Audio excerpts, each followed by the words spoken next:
Well, there's no peace in this house of worship. New Era Detroit stages a protest that turns into a brawl. That video right there has since gone viral. Now, this is the same church that recently hosted Republican presidential nominee Donald Trump.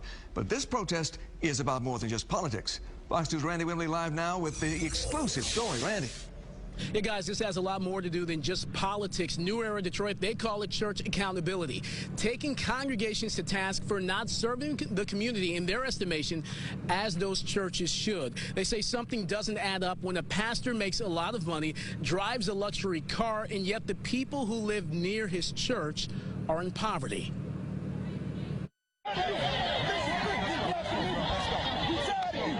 A scuffle inside the sanctuary after New Era Detroit protests during a worship service. Bro, let me go, man. Let's go.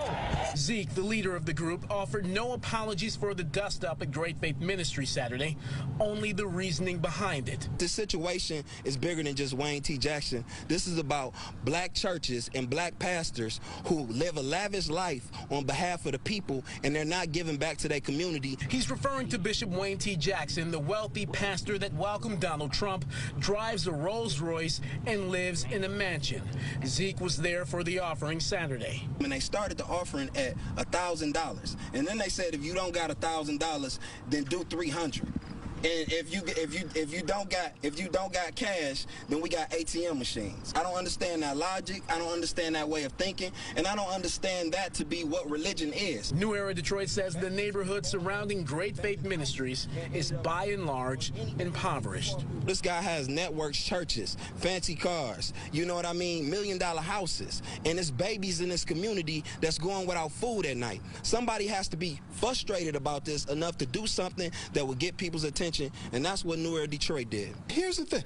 Pick up the phone. Call. Right. I want to talk to you, Apostle. Right. Apostle's a very fair man. He would meet with you. He would talk to you. What's your issue?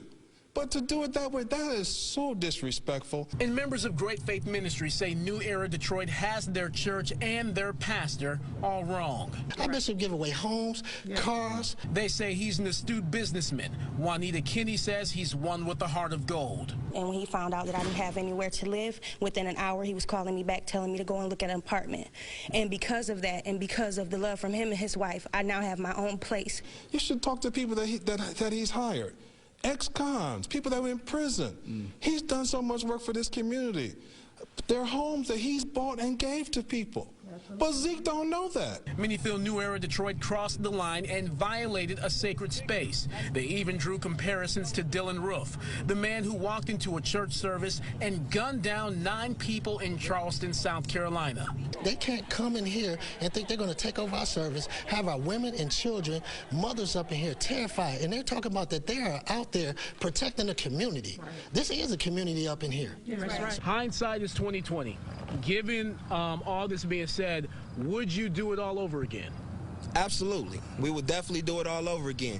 Would we tweak something? Absolutely. We would probably tweak up a few things and change it, but going back, no. We would definitely go in there again, and they better get their act together because we just might be back. Even so, the leader of New Era Detroit says he is open to having a sit-down with Bishop Wayne T. Jackson and the pastors of other churches that New Era Detroit has protested. Stay tuned. Hugh, Taryn.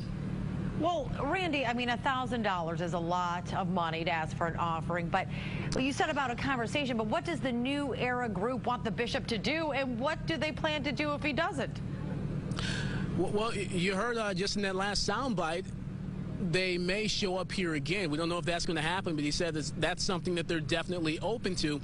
But New Era Detroit, they say they want to see churches doing more to better serve and improve the living conditions of the communities in which those churches are in. And so this is a story that raises a lot of questions about the function of a church. What does a local congregation owe the community that it's in? And so New Era Detroit, they're definitely raising that issue. They say there are some churches that are doing a good job of this, but in their estimation, there are many that are not, Great Faith Ministries being one of them. It is certainly interesting because we know he's not the only rich preacher out there. So obviously more to come on this one. Thanks, Randy.